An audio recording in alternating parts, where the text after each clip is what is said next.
What's up, everybody? Trinity here. Welcome back to 2nd Street. So WandaVision has released 3 episodes so far, and people are still scratching their heads trying to figure out what's going on in this show. Now, a lot of people have made comparisons to movies like The Truman Show and even Pleasantville, yet everybody's making theories about Mephisto. But let's give that devil a magical remote control and enter Pleasant Hill. Small towns, you know, so hard to escape. Now, in the comics, there was a story called Avengers Standoff: The Assault on Pleasant Hill, in which Maria Hill, who was in charge of S.H.I.E.L.D. at the time, had created a prison of super-powered villains. It was located in a quiet little suburban town that was disguised with cloaking technology. It couldn't be found on a map, and it wasn't visible from satellite images or even to the naked eye. Much like Wakanda. There was a huge moral dilemma to the prison because Director Hill had used these cosmic cube fragments that had violently merged, aka exploded and killed a lot of people. They merged into a sentient little girl named Kobik who could warp reality. Now, Maria Hill used Kobik to warp the reality of the prison's inhabitants and make them think they were someone else altogether.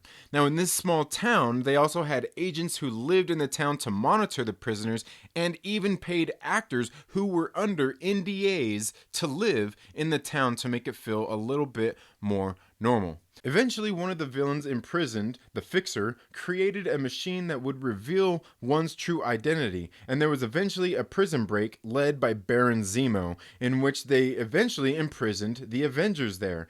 They eventually escaped because Professor X had trained his students to protect themselves against psychic attacks by leaving themselves clues that would eventually trigger their memories to return, and Rogue had been the one to wake up the others in this fake reality.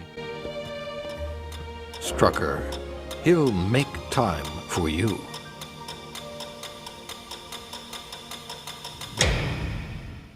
So how are they going to create Pleasant Hill in the MCU? Well, first, let's talk about S.W.O.R.D. In the MCU, they are known as the Sentient Weapons Observation and Response Department. Now, let's not forget that Wanda Maximoff herself is viewed by most of the countries of the world as a weapon of mass destruction. Wanda? What about Wanda? She's fine. She's confined to the compound currently. Vision's keeping her company. Oh, God, Tony, every time I think What, you it's see 100 things the right acres way. with a lap pool. It's got a screening room. There's worse ways to protect people. Protection.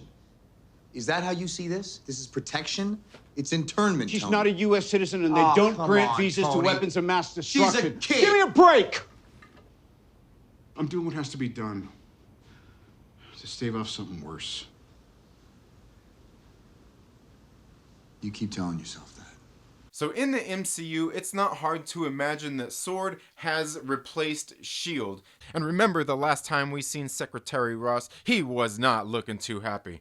Them Avengers gotta pay. How is all of this going to create Pleasant Hill? Well, to look at that, we're going to have to go back to Iron Man 2. Now, if you remember back in Iron Man 2, Aldrich Killian had been working on illegal human gene experimentation, looking to upgrade and evolve human DNA. He also created the tech to get a live feed of what was going on inside one's head. This could explain how we are watching this feed from Wanda's reality inside WestView. After years dodging the president's ban on immoral biotech research, my think tank now has a little something in the pipeline.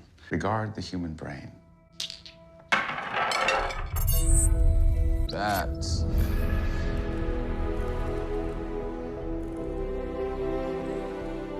the brain. This, you're inside my head. It's a live feed. Come on up, I'll prove it to you.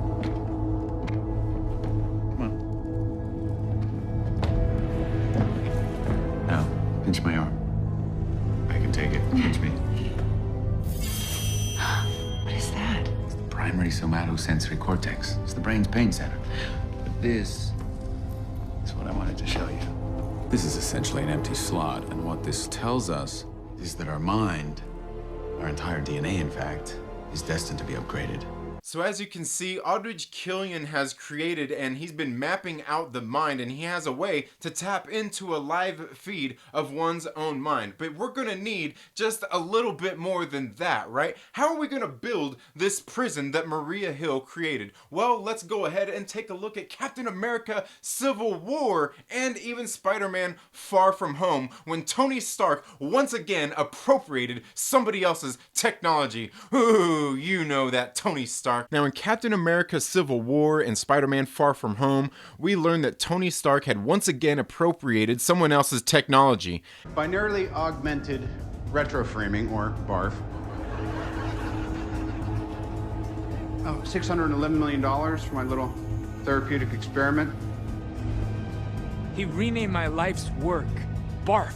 So we have a couple of the pieces in place here, but there's one other thing that I want to talk about here as well. Let's take a look at that little helicopter that we see crash into Wanda's reality when she finds it. Now there's one thing I want to make mention of is back in Ant-Man Part 1, we seen that Carson Mitchell had actually made off with that cross particle, which was a replication of Hank Pym's Pym particle, and he got away with that. And let's not forget that he used to work for S.H.I.E.L.D., and then he was working for Hydra at this point, who was actually working with the 10 Rings. So it's not hard to imagine that he was probably working with AIM and Hydra as well. They were all working together, and I kind of think that's something that we might see play out in this series between these two organizations. But you know what? There's just a little bit more. Throughout the series, we also see Wanda using her magic, changing a lot of things, and let's go ahead and get into a little bit of that. Tampering with continuum probabilities is forbidden. Temporal manipulations can create branches in time, unstable dimensional openings, spatial paradoxes, time loops. You want to get stuck reliving the same moment over and over forever, or never having existed at all? You weren't manipulating the space-time continuum, you were breaking it. We do not tamper with natural law. We defend it. How did you even do that? Where did you learn the litany of spells required to even understand it? What you just did takes more than a good memory. You were born for the mystic arts. So how does all this fit together? Well, I think that after the events of Endgame, that SWORD or another government agency was trying to recreate and utilize Vision's AI construct, and that Wanda was taken into custody for breaking the Sokovia Accords, which would explain Jimmy Woo being there, or she was being observed by SWORD, or possibly working with them, trying to figure out her powers, or how to bring Vision back to life when things start going south. Now, I think while Wanda is either being observed or imprisoned, that she started manipulating reality, causing temporal manipulations that started having adverse effects on the real world, and the cascading effects begin to break the fabric of reality. So if you take a look at all the things that I have laid out here, I think they have all the tools in place to do something right here in this show and explode this universe. Take a look. I mean, we got Aldrich Killian, who was obviously helping them work on genes and DNA and all of that kinds of stuff. I mean, we're talking about mutants and Inhumans here, right? I mean, more so mutants because Wanda was a mutant, but hey, we might be bringing in humans into this as well. But I mean, hopefully not that. Yeah, not that one. Anyway, we see that Aldrich Killian was there doing that. He was doing work with Hydra. Let's just suppose they were. Can we imagine that they weren't? And we see that they were working with the twins who survived these experiments, probably because they were actually mutants. But then also, let's not forget about all that other stealth and cloaking technology with all those drones and all of the other things that we have. This is all of the things that they would need to create a prison for to keep people in. A prison for superhumans or mages or anything like that. Anybody that they have a problem containing the threat. And it's not hard to imagine that in this in the MCU that they would have actually SWORD there with all of that technology and all of those weapons at their disposal, because we do know that they have all of the agents and they are there to kind of observe and respond to these sentient weapons and threats. Now, I do know that they don't do everything directly like the comic books, because there's plenty of other things going on in this series, but I want to know from you. Let me know down in the comments below. Do you think this is possible? Is there a possible Pleasant Hill coming in the MCU? Let me know all your thoughts down in the comments below, and we'll see you in the next video. Later.